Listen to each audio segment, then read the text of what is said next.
Hello everyone. In this video I am going to teach you about the cost of goods consumed in NPO. NPO में हमने इसको deal जब करते हैं तो इसको हम एक्सपेंडिचर साइड में लिखते हैं। कई बार जो चीज़ें हम लोग डील करते हैं, हम लोग जो खर्चे करते हैं to purchase medicine, to purchase stationery, to purchase sports material, तो खर्चा करना मतलब हमारा एक्सपेंडिचर है। लेकिन कभी कभी हमें जो है उन खर्चों के साथ उनके ओपनिंग स्टॉक और क्लोजिंग स्टॉक भी गिवन होते हैं, तो उस केस में हमें उनको डील करना पड़ता है। सो कैसे करेंगे? आपका एक 11th का फॉर्मूला आपको याद होगा, cost of goods sold. I think बहुत फैमिलियर है आप लोगों के लिए। इसका सिंपल बेसिक फॉर्मूला वही फॉर्मूला है, कुछ आपके लिए चेंज नहीं है।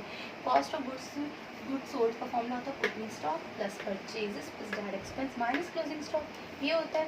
इस क्वेश्चन में हमने जो है डायरेक्ट एक्सपेंस को यूज नहीं करना, simply opening stock plus purchases minus closing stock. ये बेसिक फॉर्मूला है विद दीज बेसिक डिटेल, जिससे हमें कॉस्ट ऑफ गुड्स कंज्यूम निकालना होगा।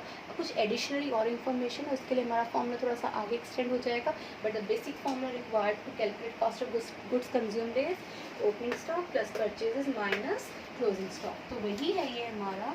हमने cost of goods consume statement में बना दूँ, उसमें हमें लिखना ओपनिंग स्टॉक में क्या ऐड करना है, परचेजेस उसमें क्या लेस करना है, क्लोजिंग स्टॉक एग्जैक्टली, एंड उससे हमें क्या मिल जाएगा, cost of goods consume, right. Purchases में मैंने यहाँ नोट बना के लिखा है, इट मीन्स कैश परचेज और क्रेडिट परचेज।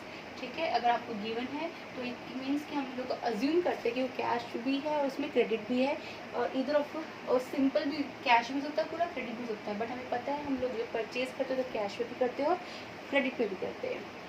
ठीक है, एक चीज़ और मैंने अजम्पशन में यहाँ लिखी है, परचेजेस में अगर किसी क्वेश्चन में परचेजेस ना देके इसको हमें सॉल्व करना है।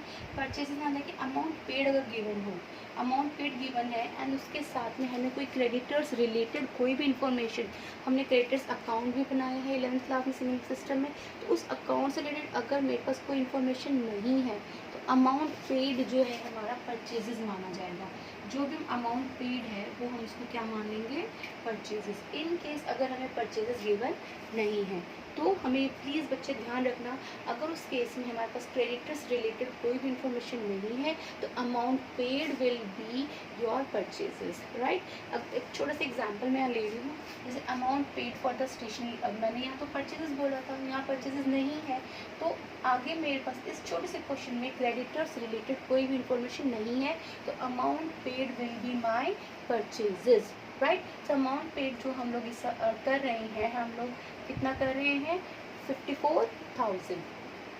सो परचेज हम ये गुड्स परचेज करने के लिए अमाउंट हमने पे किया है, तो दैट विल परचेज।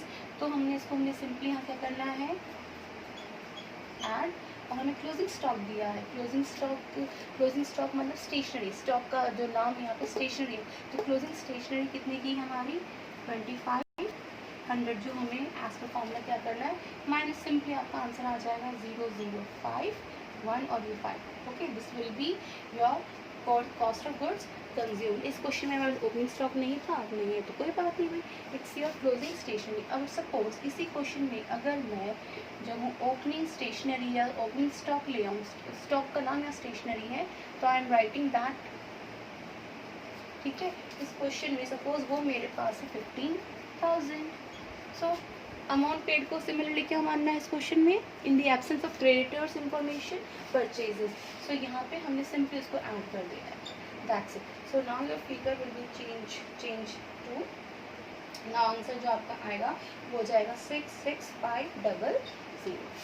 ठीक है, सो ये सिंपल सा, इसका थोड़ा सा एडिशनली मैं इसमें बताऊंगी। सपोज अभी इस question, same question with additional detailings, मैंने एक क्वेश्चन और लिया है जहाँ पर हमारे पास अमाउंट पेड है जो हमने डील कर लिया, अभी स्टॉक भी है जो डील कर लिया, स्टॉक हमारे पास स्टेशनरी का ये ओपनिंग है, ये क्लोजिंग है जो हम डील कर चुके हैं। इस वजह से सेम क्वेश्चन में एडिशनली मेरे पास यहाँ पे क्या आया है, एक तो है क्रेडिटर्स ओपनिंग वाला और एक क्रेडिटर्स आया है क्लोजिंग वाला। ठीक है, तो इस केस में आप इस अमाउंट पेड को जो है परचेजेस नहीं मानेंगे, बिकॉज आपके पास क्रेडिटर्स की इंफॉर्मेशन है यहाँ पर। इस केस में जो है हमें अगर क्रेडिटर्स की इन्फॉर्मेशन गिवन है, अमाउंट पेड गिवन है, तो अमाउंट पेड हम अज्यूम करेंगे कि हम अमाउंट पेड हम लोग अपने क्रेडिटर्स को कर रहे हैं। In the absence of any information we will assume कि अमाउंट पेड जो हम लोग कर रहे हैं वो अपने क्रेडिटर्स को जिससे हमने पहले उधार लिया होगा उसको हमें पेमेंट देनी है। ठीक है, तो ये क्वेश्चन हम कैसे सॉल्व करेंगे? हम इस बेसिक फॉर्मूले को हम लोग बिल्कुल भी रब नहीं करेंगे, इसको हम एज इट इज़ रखेंगे। हमने जो है अपना creditors account, I just recalling you, creditors account हम लोग कैसे बनाते थे। क्रेडिटर्स अकाउंट अगर याद हो, if you remember in single system, simply हमने क्या करना है, हमारे पास क्रेडिटर्स गिवन है ओपनिंग वाले, तो ओपनिंग लाइबिलिटी है, इट्स माय लाइबिलिटी, तो लाइबिलिटी ओपन यहाँ से होती है, तो by balance ED opening creditors कितने हैं, 20,000। ठीक है, और मेरे पास क्लोजिंग क्रेडिटर्स हैं टू बैलेंस सीडी, मेरे पास क्लोजिंग क्रेडिटर्स भी हैं, ये रहे 13,000। ठीक है, और हमने क्रेडिटर से कुछ अमाउंट पे किया है। मैंने कहा अगर कुछ इन्फॉर्मेशन गिवन नहीं है तो ये अमाउंट पेड हम लोग इसमें क्या मानेंगे, हमने क्रेडिटर्स को पे किया है। प्लीज़ इसको ध्यान से नोट कर लेना, कितना हमने इसको पे किया है, टू कैश। आप अपनी 11th की बुक्स भी देख सकते हैं, क्रेडिटर्स अकाउंट दोबारा से रिकॉल कर सकते हैं, 108123। ठीक है, सेम फॉर्मूला मैंने नीचे लिखा हुआ है, वही चीज़ closing creditor minus opening creditor. And यहाँ पे हमारा क्या आ जाएगा, बैलेंसिंग फिगर। अगर याद हो, क्रेडिटर्स हैं, क्रेडिटर्स हमारे क्रेडिटर्स कब हमारे पिक्चर में आते हैं, जब आप गुड्स परचेज करते हैं ऑन क्रेडिट। सो यहाँ पे आ गया आपका purchase is, but this is on credit, and मुझे यहाँ के लिए परचेजेस की रिक्वायरमेंट थी। ठीक है, तो मैं इसको सॉल्व करूँगी।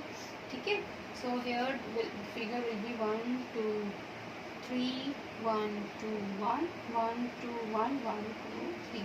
ठीक है, माइनस क्या 1 0 1 1 2 3। तो परचेजेस मेरे पास इस क्वेश्चन में आ चुका है, ये आपकी 11th का ही बेस है बच्ची, इसमें कुछ अलग हमने नहीं किया है।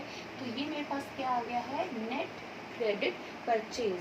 सो अब जो क्वेश्चन की रिक्वायरमेंट है, यहाँ पे जो बेसिक हमारा कॉस्ट ऑफ कंज्यूम, क्योंकि बेसिकली मेरा फोकस क्या है, क्या निकालना मुझे, कॉस्ट ऑफ गुड्स कंज्यूम, जो हमें एक्सपेंडिचर में दिखाना है।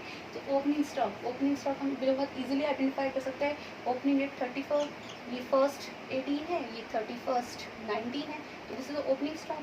ओपनिंग स्टॉक में जो गिवन है कितना, 30,000। ठीक है, और परचेजेस जो है मैंने अभी यहाँ से निकाल ही लिया, तो निकाला कितना है, ये 1 0 1 1 2 3, राइट। एंड इसमें क्लोजिंग स्टॉक हमने क्या करना है, closing stock is here, it's a 5,000।